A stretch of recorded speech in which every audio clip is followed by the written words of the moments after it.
Hello and welcome to the Rum Revival. My name's Arminder, and today I'm looking for the best spiced rum to sip on neat. Now, is that even a thing, or are spiced rum solely for making drinks with? Well, I'm about to find out. Now, I'm going to run a small head-to-head tournament of these 8 spiced rums. Now, it's entirely possible that none of them will be my favorite because, to be honest with you, I don't really care for spiced rums. But for the sake of this video, I'm going to give them a fair shot. Now, I won't know what I'm drinking. It's going to be completely blind to me. I will flash on the screen exactly what I'm drinking at the time, so you'll at least know. Now, for each head-to-head match, I am just going to pick the one that I prefer to sip on neat over the other. My guess is that I'm going to lean more in the direction of drier, less sweet rums. And I think I'm looking for something with a profile that's more than just like cinnamon and orange peel, but we'll see what happens. Now, of course, there are tons of spiced rums out there. I could have had a lot more in this video, but I only went with these 8 because, frankly, the rest either aren't or probably aren't all that good. Now, I'm sure you would love to see me drink a Kraken or a Bumbu or a Captain Morgan, but I am not a glutton for punishment. So with that in mind, I specifically picked these 8 rums that are made at distilleries that generally make decent to great rums. Okay, so first up, from the island of St. Lucia, we've got 2 spiced rums from St. Lucia Distillers. We've got Chairman's Reserve Spiced and Bounty Spiced. Then moving on to Jamaica, we've got Canerock, which is made either at Long Pond or Clarendon or both. I'm not entirely sure, but it says Jamaica on the label, so I'm assuming it's from Jamaica. Then moving on to Barbados, we've got Foursquare Spiced. Then moving on to Guyana, we have Hart Blackpool. Then moving on to Puerto Rico, we've got Don Q Oak Barrel Spiced. And then potentially also from Puerto Rico, but potentially made who knows where else, we've got Bacardi Spiced. And then lastly, going over to the US, we've got Maggie's Farm Spiced, made in Pittsburgh, Pennsylvania. So the idea here is the first round, we're gonna have 4 different matchups, and the winner of each of those matchups are gonna move on to the next round. And that second round is gonna have 2 different matches, and then the winner of each of those 2 matches will move on to the third and final round. And in that third and final round, we are gonna crown the winner. Hopefully it's something I actually enjoy drinking. All right, with that out of the way, let's move on to the first round and first matchup. All right, so first round, first matchup, we have A here on my left and B here on my right. Again, I have no idea what these rums are. All right, let's go ahead and start with A.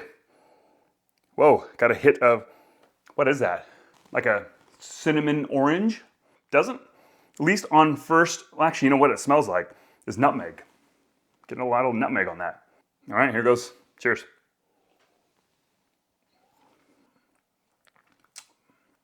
Orange, a lot of orange peel. It's not the best thing. It's not the worst thing. It's not overly sweet, at least that first sip. That's good. There's definitely a lot of baking spices, a good amount of orange peel. It's a slightly orange peel that has like a little bit of a Windex quality to it. Okay. In a vacuum, I wouldn't necessarily reach for this, but it's not bad. But let's see how it compares to B over here. Much more citrus on the nose on this one. Yeah, it's almost like a candied orange peel. All right, here goes.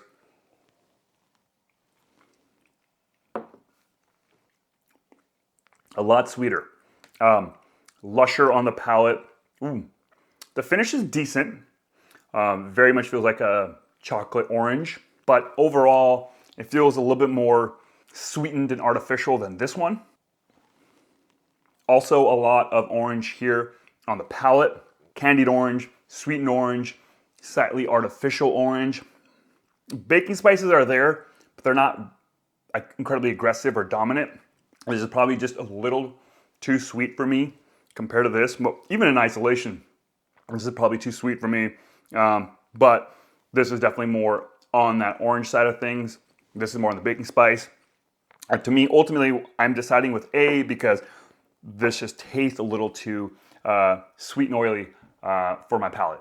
On to the next matchup in the first round. We have C to my left and D to my right.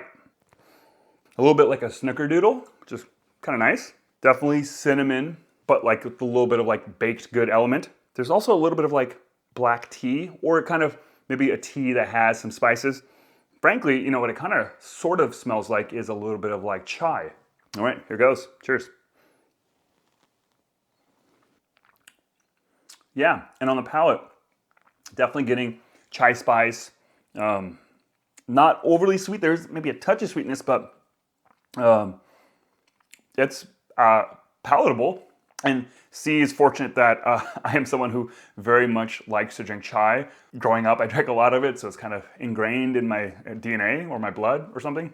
Yeah, like a chai spiced cookie even. And I think that's relatively not sweet, but let's see how it compares to D. Whoa, this is a lot more of like cookie dough. This sort of tastes like sprinkles you put on a cookie or cake or something. There's a sweet vanilla frosting note on this. All right, here goes. Cheers.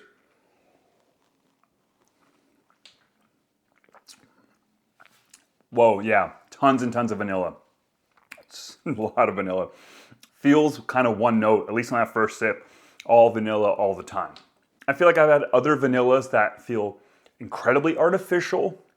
This sort of plays in that territory, but it's not full-on artificial vanilla.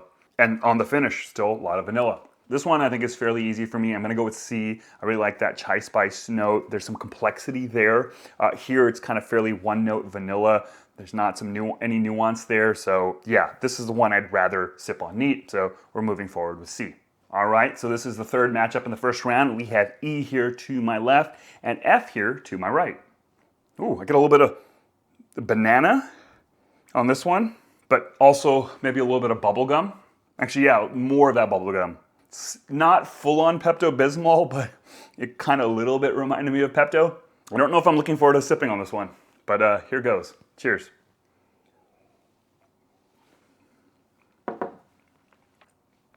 Oh, interesting. There is some sweetness. There's some caramel. There's coffee, but there's maple syrup here as well. Yeah, the finish is really this really lingering maple syrup note. It almost actually reminds me a little bit of eating a bowl of cereal. What's the cereal that like? It's been a while, but like, they used to make a French toast crunch, you know, like Cinnamon Toast Crunch, but they had the French toast version. Kind of reminds me a little bit of that. It's a little bit, a small hint of like a medicine quality to it, cough medicine-esque, underneath those kind of more sweeter maple caramel notes. I don't know if I'd be able to finish all of this. All right, let's move on to F here. I'm on a cereal kick. This is cereal round because this smells like a bowl of what? Of Lucky Charms. There's a graininess, you know, like the cardboard pieces, you know, those the non-fun pieces, the non-marshmallow pieces. That's kind of what it smells like. Great cardboard is what I used to describe it as. It's been forever since I've had a bowl of Lucky Charms. I kind of want some now, actually. All right, let's give it a taste. Cheers.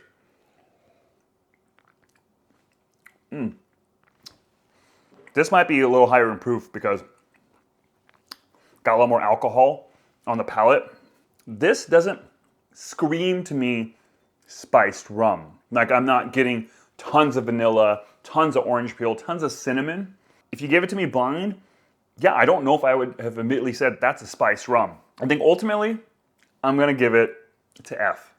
I just think it has, or feels like it has higher proof. Between the two, it feels like the least likely to have had additional sweeteners added or spices, which I know this whole video is like about spiced rums, but if I'm being honest about what I would actually want to sip on neat, I guess I want something that doesn't taste like a spiced rum. I guess ultimately I don't want a spiced rum. And this is more playing in that space, at least to me. So given that, I just think this would be something I probably would be more likely to finish this entire pour of. All right, moving on, we have G here to my left and H here to my right, and this is the final matchup of the first round. And as you can see here, H is the darkest, not only between the two, but I think darkest rum in the entire lineup. Let's start with G and let's give it a smell. Is that a little bit of licorice or absinthe, which is interesting. It's not a note I've picked up to date with these rums. All right, let's give it a taste. Cheers.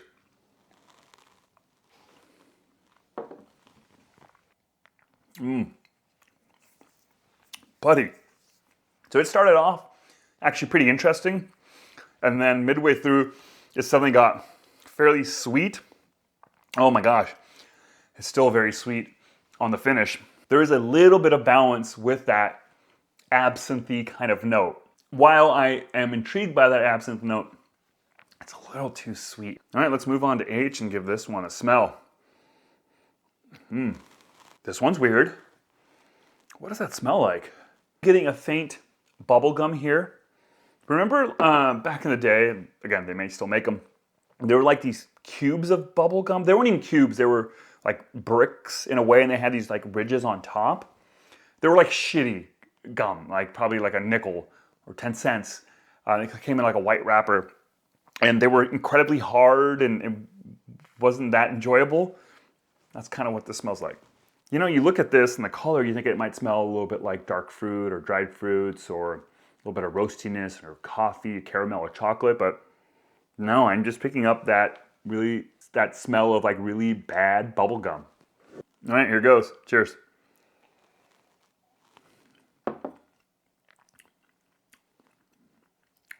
So there is on the palate some caramel, some coffee, brown sugar. Finish is still that bubble gum, which is weird.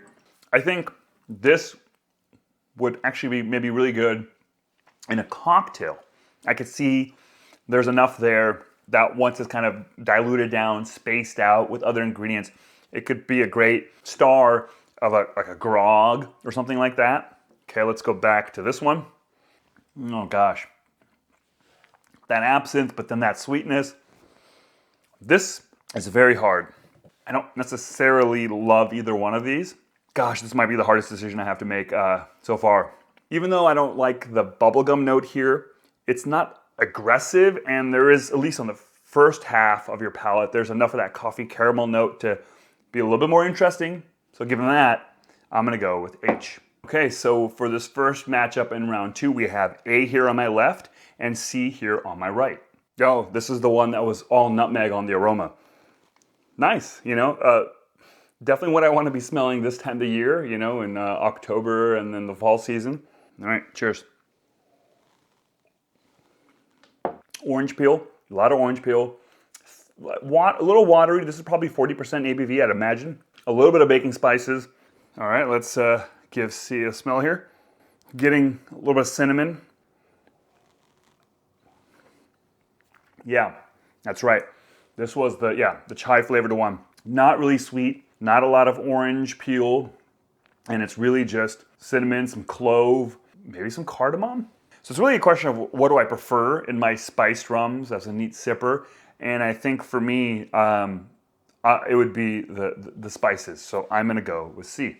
All right, so for the final matchup of round 2, we have F here on my left and H here on my right. How come I don't remember this one? Oh no, I do. This was the one that smelled a little bit like Lucky Charms, I think. Because I'm getting some sweetness, but I'm getting a little bit of that cardboardness. Cheers. Right, this was the one that in that round, or in general, the observation was it felt like the least like a spiced rum. Like there was some notes of baking spices, some vanillas and caramels and all that, but maybe slightly enhanced from like a rum from Barbados, but not so much so that you would immediately be like, that's a spiced rum or a flavored rum. But there is definitely a little bit of sweetness there. Now let's compare to this one, which I can tell from the color, of course, is the one that had some amount of bubble gum on the aroma and the palate, but also had a little bit of coffee and caramel.